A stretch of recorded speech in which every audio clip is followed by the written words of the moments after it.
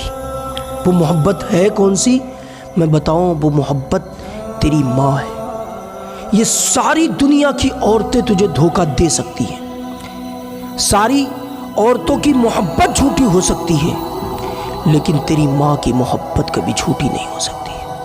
تیری ماں کی محبت بلا کسی لالچ کی ہوتی ہے۔ ہر عورت کی محبت میں لالچ ہو سکتی ہے، لیکن اکیلی دنیا پر واحد تیری ماں ہے جس کی محبت میں کبھی بھی کوئی لالچ نہیں پایا جاتا۔ کبھی آپ نے سنا کہ فلاں بیٹے کی ماں اس سے اس لیے پیار کرتی ہے کہ وہ اس کو اتنے پیسے دیتا ہے؟ کبھی نہیں سنا ہوگا۔ یار ماں کہتی پیسے کی ضرورت ہی نہیں میرے بیٹے، بس تو سلامت رہے۔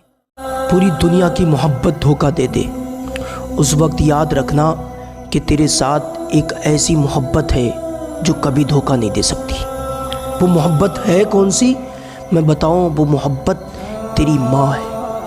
یہ ساری دنیا کی عورتیں تجھے دھوکہ دے سکتی ہیں، ساری عورتوں کی محبت جھوٹی ہو سکتی ہے، لیکن تیری ماں کی محبت کبھی جھوٹی نہیں ہو سکتی۔ تیری ماں کی محبت بلا کسی لالچ کی ہوتی ہے۔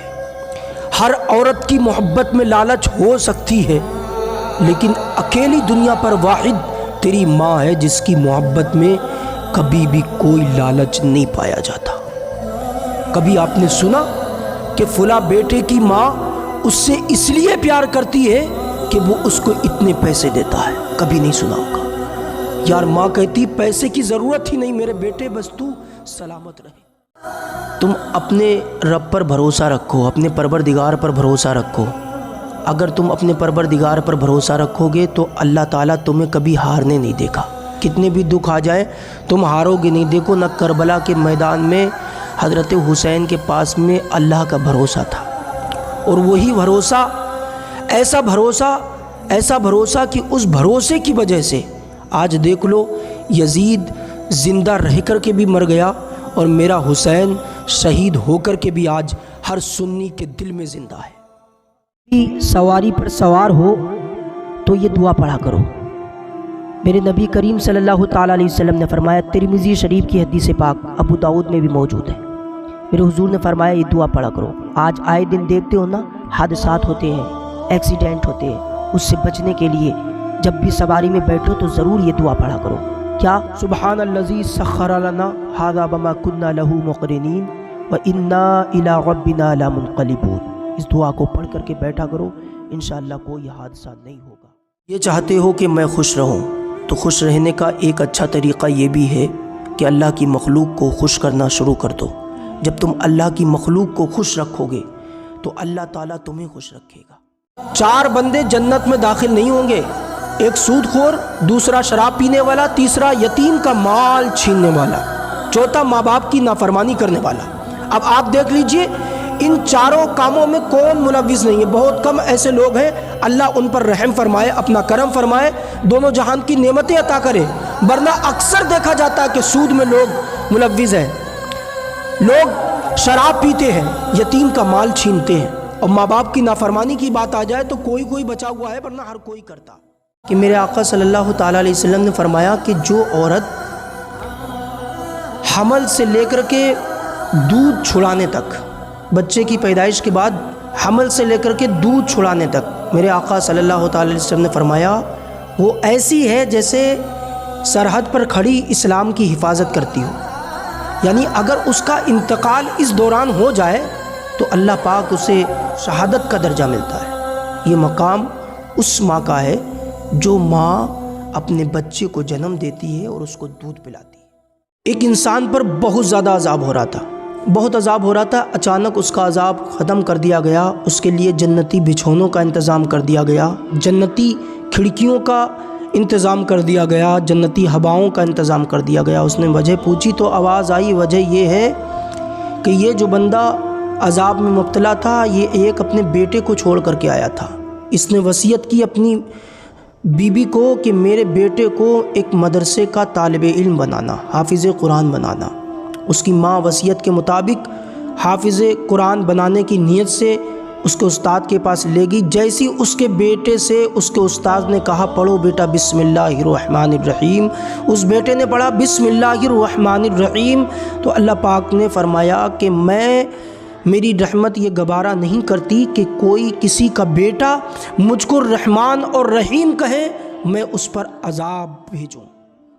مشکات شریف کی ایک حدیث پاک، میرے آقا کریم صلی اللہ تعالیٰ علیہ وسلم نے فرمایا کیا میں تم کو ایسی چیز نہ بتا دوں جو خطاؤں کو معاف کر دے اور درجات کو بلند کر دے؟ کہا ہاں یا رسول اللہ صلی اللہ علیہ وسلم۔ تو حضور صلی اللہ تعالیٰ علیہ وسلم نے فرمایا جو انسان وضو کو پورا کرے مشقتوں کے ساتھ اور مسجد کی طرف زیادہ قدم رکھے اور نماز پڑھنے کے بعد میں دوسری نماز کا انتظار کرے، تو آقا کریم صلی اللہ تعالیٰ علیہ وسلم نے فرمایا اس کی خطائیں گناہوں کو مٹا دیا جاتا ہے اور اس کے درجات کو بلند کر دیا جاتا ہے۔ اگر تم سجدہ نہیں کرتے، تم عبادت نہیں کرتے، تم اپنے رب کو ناراض کیے بیٹھے ہو، تو میرے دوست تمہیں سوچنا چاہیے کہ ہم سے ہمارا پروردگار عالم ناراض ہے۔ میرے دوست آج ہمارا اور آپ کا معاملہ کیا ہو چکا ہے؟ معاملہ یہ ہو چکا ہے کن کو تو سمجھتے ہیں لیکن فیکن کو نہیں سمجھتے ہیں۔ کیوں؟ اللہ رب العزت جب فرماتا ہے کن، تو جب فرماتا ہو جا تو تمام عالم فیکن کی تشریح بن جاتا ہے۔ ان لوگوں کا انجام اچھا نہیں ہوگا جو لوگ حرام کی غذا کھاتے ہیں اور غیر محرم سے محبت کرتے ہیں اور محبت کے وعدے کرتے ہیں اور کہتے ہیں کہ میں تیرے لیے سب کچھ کر سکتا ہوں۔ کچھ لوگ تو ایسے ہیں جو غیر محرم سے محبت کیے اور اپنا ایمان تک بیچ دیے۔ میرے دوست حضور صلی اللہ تعالیٰ علیہ وسلم نے طائف کے میدان میں پتھر کھائے، حضرت حسین نے کربلا کے میدان میں اپنے سر کو کٹایا، کیوں؟ تاکہ یہ دین تم تک پہنچے۔ آج تم اسی دین کا مذاق اڑا رہے، تھوڑی سی شرم کر میرے بھائی۔ اللہ کے حضور جانا، حضور کو منہ دکھانا ہے، کیا جواب دو گے کل قیامت میں؟ حضور صلی اللہ تعالیٰ علیہ وسلم فرماتے ہیں جو بندہ 100 مرتبہ کلمہ شریف دن میں پڑھ لے، اشہد ان لا الہ الا اللہ محمد الرسول اللہ اگر پڑھ لے، تو حضور صلی اللہ تعالیٰ علیہ وسلم نے فرمایا کہ اللہ پاک تمہارے چہرے کو قیامت کے دن 14ویں رات کے چاند کی طرح چمکائے گا۔ حضور نبی پاک صلی اللہ تعالیٰ علیہ وسلم سے پوچھا گیا کہ ایمان کیا ہے؟ حضور نبی پاک صلی اللہ تعالیٰ علیہ وسلم نے فرمایا کہ جب نیکی خوشی دینے لگے اور گناہ تجھے شرمندہ کرنے لگے تو سمجھ لے کہ تو مومن ہے۔ آج اگر ہم گناہ کر کے ہمیں شرمندگی محسوس نہیں ہوتی ہے تو ہم سمجھ لیں کہ ہم کامل مومن نہیں، اور اگر نیکی کر کے خوشی نہ ملے تو ہمیں سمجھ لینا چاہیے کہ ہمارے اندر کوئی نہ کوئی کمی ہے۔ نبی علیہ السلام نے ارشاد فرمایا تم جانتے ہو کہ گھروں میں سے سب سے اچھا گھر کون سا ہے؟ تو سنو، حضور نے اس گھر کو اچھا نہیں کہا جس میں ٹائلز پتھر یا سنگ مرمر لگا ہو۔ میرے حضور نبی پاک صلی اللہ تعالیٰ علیہ وسلم نے فرمایا گھروں میں سب سے اچھا گھر وہ ہے جس گھر میں کوئی یتیم بچہ رہتا ہو اور اس کے ساتھ میں اچھا سلوک کیا جاتا ہو، تو دنیا میں اس سے اچھا گھر کوئی نہیں ہے۔ لوگوں پر 3 احسان کرو، اگر کسی کو نفع نہیں دے سکتے تو اس کو نقصان بھی نہ پہنچاؤ، اگر کسی کو خوشی نہیں دے سکتے تو اس کو رنجیدہ بھی نہ کرو، اور اگر کسی کی تعریف نہیں کر سکتے تو پھر برائی بھی مت کیا کرو۔ کون حق دیتا ہے تم کو کسی کی برائی کرنے کا؟ کون حق دیتا ہے تم کو کسی کو غم دینے کا؟ کون حق دیتا ہے تم کو کسی کو نقصان پہنچانے کا؟ سکون ڈھونڈتے ہو نا، سکون کہاں ملے گا؟ میں بتاتا ہوں سکون کہاں ملے گا۔ اگر سکون چاہتے ہو تو حرام کھانا بند کر دو، کیونکہ جس بندے کے شکم میں حرام لقمہ جائے گا اس کو کبھی سکون نہیں مل سکتا، کبھی سکون نہیں مل سکتا۔ اگر سکون چاہتے ہو تو حرام کھانا بند کر دو۔ داتا گنج بخش رحمۃ اللہ علیہ مکہ شریف کے بارے میں بات لکھتے ہیں، وہ خود فرماتے ہیں کہ ایک جوان تھا نا جو مکہ میں بار بار مجھے ملتا، اور کبھی وہ غلاف کعبہ پکڑا ہوتا تھا اور کبھی وہ طواف کرتا ہوتا، ایک ہی دعا کرتا تھا، اور وہ دعا کیا کرتا تھا؟ مولا میرے دوستوں کو ہدایت عطا فرما، میرے دوستوں کو اچھا کر دے۔ تو ایک درویش تھے نا پاس میں، انہوں نے جا کر کے پوچھ ہی لیا کہ جوان تو اپنے دوستوں کے لیے مانگتا ہے، کچھ اپنے لیے بھی مانگ لے۔ اللہ اکبر۔ تو وہ جوان کہتا ہے یہ میں اپنے لیے ہی تو مانگ رہا ہوں، یہ میں اپنے لیے ہی مانگ رہا ہوں۔ اگر میرے دوست اچھے ہوں گے تو میں چاروں طرف تو دوستوں سے گھرا ہوں گا نا، جب وہی اچھے ہوں گے، نماز پڑھنے جائیں گے تو میں بھی نماز پڑھنے جاؤں گا، وہ روزہ رکھیں گے میں بھی رکھوں گا۔ گویا یہ دعا ان کے لیے تو ظاہراً ہے، لیکن حقیقت میں دعا خود میرے لیے۔ انسان کے لیے سب سے قیمتی چیز پتہ ہے کیا ہے؟ میں آپ کو بتاؤں سب سے قیمتی چیز کیا ہے۔ اگر انسان کا گھر گر جائے تب اسے زیادہ احساس نہیں ہوتا، اس کا لاکھوں کا نقصان ہو جائے احساس نہیں ہوتا ہے، لیکن جب عزت چلی جاتی ہے تو خودکشی کرنے کا دل کرتا ہے۔ حالانکہ یہ از روئے شرع حرام ہے، لیکن اس کا دل چاہتا ہے کہ یار میں کیا کروں گا جب میری عزت ہی نہیں رہی۔ تو میرے دوست کبھی بھی کسی کی تذلیل کا سبب نہ بنو، کسی کو بے عزت نہ کرو، کیونکہ انسان کے لیے سب سے قیمتی چیز اس کی عزت ہوتی ہے۔ غور کرنے کی بات، جو ہمارے پاس مال ہے وہ حقیقت میں ہمارا مال نہیں ہے، وہ مال اللہ رب العزت کا عطا کردہ ہے، یعنی اللہ نے عطا کیا، وہ اللہ کا مال ہے، اور اسی مال کو اگر ہم اللہ کی بارگاہ میں خرچ کریں، اللہ کی راہ میں خرچ کریں، تو اللہ پاک ہمیں اس کا اجر عطا کرتا ہے، ثواب عطا کرتا ہے۔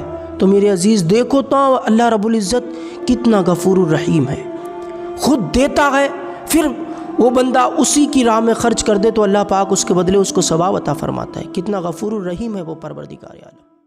ایک صحابی آقا کریم صلی اللہ تعالیٰ علیہ وسلم کی بارگاہ میں حاضر ہوتے ہیں اور عرض کرتے ہیں یا رسول اللہ صلی اللہ تعالیٰ علیہ وسلم، ہر ماں باپ کا بیٹے پر حق کیا ہوتا ہے؟ تو آقا کریم صلی اللہ تعالیٰ علیہ وسلم نے 2 لفظوں میں بڑا فصیح اور بلیغ جواب دیا۔ میرے آقا نے فرمایا کہ ہر بیٹے کے لیے ماں باپ اس کی جنت بھی ہیں اور جہنم بھی ہے۔ کتنا تفصیلی جواب آپ نے 2 لفظوں میں دیا۔ آپ نے بتا دیا کہ اے لوگو، اے دنیا والو، سنو کہ ماں باپ بیٹے کے لیے جنت بھی ہے اور جہنم بھی ہے۔ مطلب کیا؟ مطلب یہ کہ اگر خدمت کرو گی تو جنت ملے گی، کیونکہ قدم کے نیچے ماں کے ہی جنت ہے، باپ جنت کا دروازہ ہے، اور اگر تم نے ان کی نافرمانی کی تب تمہیں جہنم ملے گی، کیونکہ تم نے جنت حاصل کرنے والا کوئی کام ہی نہیں کیا ہے۔ حضرت جنید بغدادی رحمۃ اللہ علیہ ایک دن گئے ایک نائی کے پاس میں بال کٹانے کے لیے۔ جب مجھے درست کرنے کا نمبر آیا نا تو حضرت جنید بغدادی کے ہونٹ حرکت کر رہے تھے۔ اس نائی نے جب دیکھا کہ جنید بغدادی کے ہونٹ حرکت کر رہے ہیں، کہنے لگ گیا کہ ہونٹوں کو روکیے ورنہ کٹ جائے گا۔ حضرت جنید بغدادی کا جواب سنو۔ حضرت جنید فرماتے ہیں یہ ہونٹ کٹے تو کٹ جائیں، لیکن میں اپنے یار کا ذکر بند نہیں کر سکتا، تو اپنا کام کرتا جا، میں اپنا کام کر رہا ہوں۔ اللہ اللہ، یہ اللہ والے ہیں۔ جو مشہور ہو جاتا ہے لوگ اس سے جلنے لگتے ہیں اور یہ کہتے ہیں کہ یار اسے یہ کیسے مل گیا۔ کچھ لوگ خوش بھی ہوتے ہیں لیکن کچھ لوگ جلنے بھی لگ جاتے ہیں۔ ہر کوئی یہ کہتا ہے یار وہ کتنے بڑے مرتبے پر فائز ہے۔ لیکن میں آپ کو بتاؤں، آپ نے اس شہرت یافتہ شخص کی بلندیوں کو تو دیکھا، آپ نے اس کی اونچائیوں کو تو دیکھا، لیکن اس کے پیچھے جو اس نے محنت کی ہے نا اس کو تم نہیں دیکھ سکتے۔ سورج کی چمک تو ہر کوئی دیکھتا ہے، لیکن سورج کی جو تپش ہوتی ہے وہ سورج ہی جانتا ہے کہ اس کی تپش کس طرح ہوتی ہے۔ تو میرے دوست، کسی کی اونچائیوں کو دیکھ کر کے جلا مت کرو، بلکہ اس کے لیے دعا کیا کرو کہ اللہ تعالیٰ اس کو ثابت قدم رکھے۔ آپ کا یہ دعا کرنا ہو سکتا ہے یہ دعا کرنا اللہ رب العزت کو پسند آ جائے اور اللہ تعالیٰ اس دعا کے صدقے میں تم کو جنت عطا کر دے۔ بیت الخلاء سے جب بھی واپس آیا کرو تو یہ دعا پڑھا کرو، الحمدللہ الذی اذھب عنی الاذی وعافانی، یہ پڑھا کرو۔ ترجمہ: اے مولا تیری لیے تمام تعریفیں ہیں، اے پروردگار تمام تعریفیں تیرے کے لیے، تو نے مجھے تمام مصیبتوں سے بچایا اور مجھے عافیت بخشی۔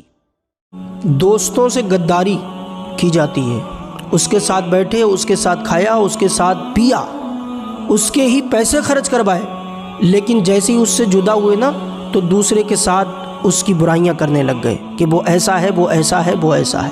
میرے دوست کبھی بھی کسی کے بارے میں برا مت کہو اس کی پیٹھ کے پیچھے، کیونکہ یہ غیبت ہے، اور غیبت کا معاملہ حضور فرماتے ہیں غیبت جو انسان کرتا ہے گویا اس نے اپنے مردہ بھائی کا گوشت کھایا۔ 3 مائیں ایک کنویں میں پانی بھرنے جایا کرتی تھی، ان کے تینوں کے ایک ایک بیٹا تھا۔ 2 ماؤں نے اپنے بیٹے کو اچھے کالج میں داخلہ کرایا، وہ لوگ اچھے اسکول میں پڑھتے تھے، لیکن وہ جو تیسری ماں تھی نا وہ غریب تھی، اس نے اپنے بیٹے کا داخلہ مدرسے کے اندر کرایا۔ دوپہر کا وقت دونوں ماں کے بچے آنے کے بعد میں دونوں بچوں نے کیا کہا کہ میں امی جان اسکول سے واپس آ گیا، اور یہ کہہ کر کے چلے گا میرا بیٹا یہ فلاں بڑے کالج میں پڑھتا ہے، دوسری بھی یہ کہتی ہے کہ میرا بیٹا فلاں بڑے کالج میں پڑھتا ہے۔ لیکن وہ تیسری ماں تھی نا، جب اس کا بیٹا آیا تب اس کے بیٹے نے دیکھا کہ میری ماں دوپہر کے وقت میں پانی بھر رہی ہے، ایسا نہیں ہو سکتا، میرے ہوتے ہوئے پانی میری ماں دھوئے۔ اس نے اپنی ماں سے کہہ دیا کہ ماں تو آرام کر، اب تیرا بیٹا آ گیا، اب تجھے کام کرنے کی ضرورت نہیں۔ مذاق کی جاتی ہے، اور اس طرح مذاق کی جاتی ہے کہ بیچارہ بس رونے لگ جاتا ہے۔ یہ مذاق ہے؟ نہیں، یہ تو نے ایک مومن بھائی کا دل توڑ دیا۔ میرے دوست مذاق وہ ہے کہ دونوں لوگوں کو مزہ آئے، اور ایسا مزہ آئے کہ نہ اس کا دل ٹوٹے نہ اس کا دل ٹوٹے، تب تو مذاق ہے۔ اور اگر دونوں میں سے ایک کا بھی دل ٹوٹ رہا ہے تب یہ مذاق نہیں، بلکہ تو حقوق العباد میں گرفتار ہو رہا ہے۔ یہ سمجھ لے کسی مومن کا دل دکھانے والے کے لیے حضور نے کیا وعیدیں ارشاد فرمائی ہیں، اس کو سمجھنے کی کوشش کرو۔ میرے بھائی کسی کا مذاق، مرد اپنی بیوی کو بازار کے اندر مارکیٹنگ کرنے کے لیے بھیج رہا ہے اور اپنے آپ خود گھر میں لیٹا ہے، اس کی غیرت کیا مر گئی ہے؟ کیا یہ بے غیرت ہو چکا ہے؟ میں آپ کو بتاؤں، پہلے کے لوگ دیکھو، حضرت موسیٰ ابن اسحاق رضی اللہ تعالیٰ عنہ مجلس میں بیٹھے لوگوں کے مسائل حل فرما رہے تھے۔ ایک عورت آئی، آنے کے بعد میں اس نے کہا کہ میرے مرد پر اتنا مہر ہے، 500 دینار ہے، اور وہ انکار کر رہا ہے۔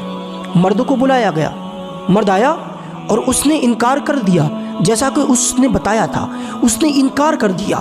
کرنے کے بعد میں پھر قاضی صاحب نے گواہوں کو بلایا، طلب کیا۔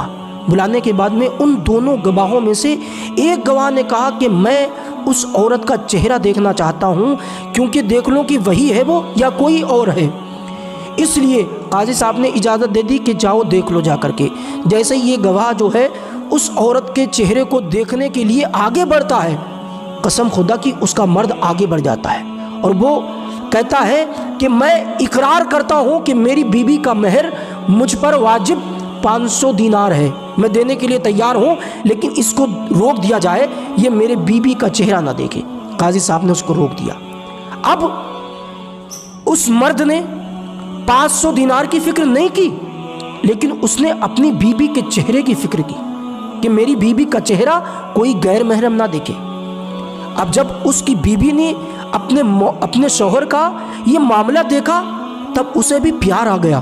اس نے کہا میں آج تمام لوگوں کو گواہ بنا کر کے یہ کہتی ہوں کہ میں نے اس کا مہر معاف کر دیا، کل میدان قیامت میں بھی معاف کر دیا۔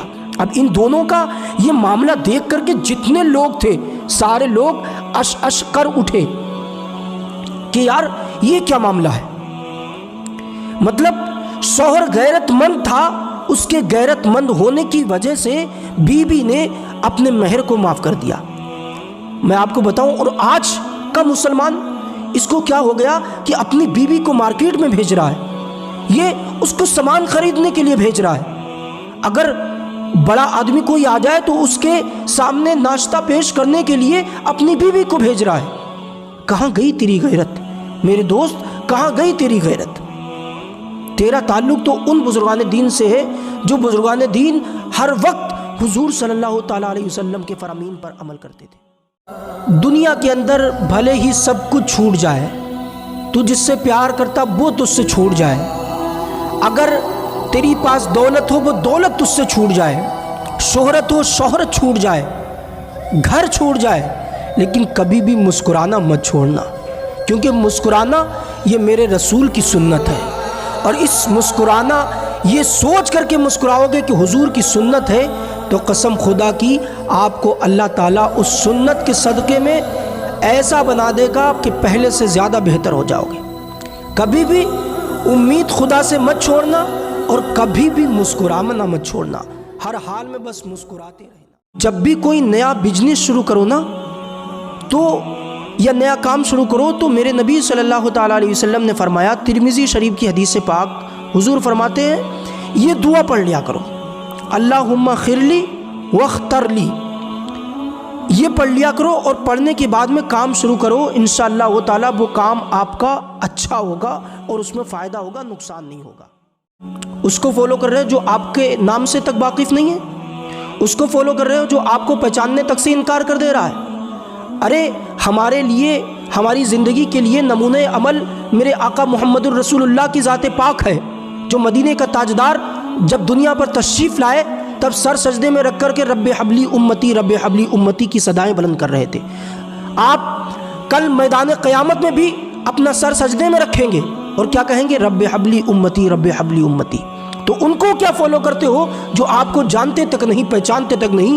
میرے دوست فالو آقا محمد الرسول اللہ کو کرو، جہاں کوئی کام میں نہیں آئے گا وہاں بھی مدینے کے تاجدار کام میں آئیں گے، سارے عالم کے مالک و مختار کام میں آئیں گے، اس وقت جہاں نہ باپ ہوگا نہ بیٹا ہوگا کام میں آنے والا، نہ بھائی، کوئی کام میں نہیں آئے گا، صرف مدینے کے تاجدار۔ جب سویا کرو نا تب یہ پڑھا کرو، میرے نبی کریم صلی اللہ تعالیٰ علیہ وسلم نے فرمایا اللہم بسمک اموت و احیا، یہ دعا پڑھا کرو، ترجمہ اے اللہ میں تیرے نام سے ہی مرتا ہوں اور تیرے نام سے ہی جیتا ہوں۔ بخاری شریف کی حدیث پاک ہے، اس کو یاد کریں، اللہم بسمک اموت و احیا۔ سارے سائنٹسٹ یہی بولے کہ زمین گھومتی ہے، زمین گھومتی ہے، لیکن جب اعلیٰ حضرت کے پاس میں پوچھا گیا کہ آپ بتائیے کیا زمین گھومتی ہے؟ اعلیٰ حضرت نے فرمایا نہیں، زمین نہیں گھومتی، زمین تو ساکن ہے، سکون اختیار کرنے والی ہے، زمین حرکت بھی نہیں کرتی ہے۔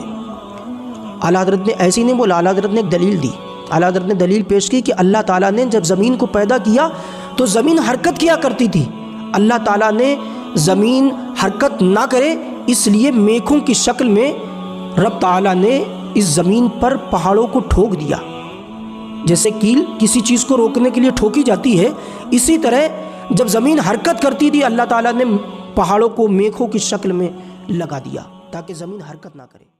خواجہ غریب نواز رحمۃ اللہ علیہ کا نام بچپن کا محمد حسن ہے، اور آپ کے القاب غریب نواز، معین الدین چشتی رحمۃ اللہ علیہ، اور آپ کے والد کا نام غیاث الدین رحمۃ اللہ علیہ، اور آپ کی والدہ کا نام بی بی ام الورا ہے۔ اور آپ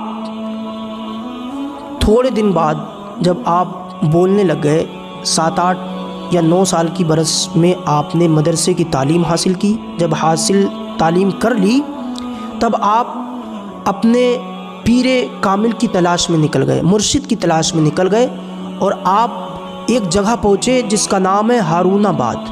وہاں پہنچے تو ایک ولی کامل کے بارے میں سنا تھا کہ وہاں پر کوئی ولی کامل ہے، ان سے ملاقات کے لیے جا رہے تھے۔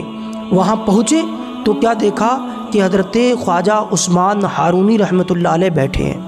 آپ نے جب یعنی حضرت خواجہ عثمان ہارونی رحمۃ اللہ علیہ نے جب حضرت خواجہ پیا کو دیکھا تو اس سے پہلے نہ تو خواجہ پیا نے کبھی دیکھا تھا، نہ تو حضرت خواجہ عثمان ہارونی رحمۃ اللہ علیہ نے دیکھا، دونوں نے کبھی بھی دیکھا نہیں تھا۔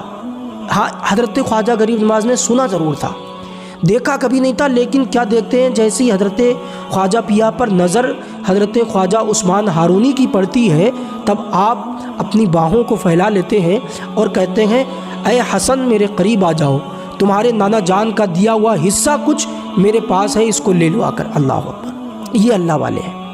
آج تک کبھی دیکھا نہیں، نہ خواجہ پیا نے، نہ حضرت خواجہ عثمان ہارونی نے، لیکن جیسے ملتے ہیں نام کے ساتھ بلا لیتے ہیں۔ اللہ اکبر، یہ اللہ والوں کی پہچان۔ جب ان کے گدا بھر دیتے ہیں شاہان زمانہ کی جھولی، محتاج کا جب یہ عالم ہے، مختار کا عالم کیا ہوگا۔ میں آپ کو بتاؤں حضرت خواجہ پیا کو معین الدین کا لقب کس نے دیا، کیسے ملا اور کہاں ملا۔ حضرت خواجہ غریب نواز رحمۃ اللہ علیہ مدینہ شریف تشریف لے گئے۔ آپ مسجد قباء کے اندر عبادت الہی میں سرشار ہونے لگے۔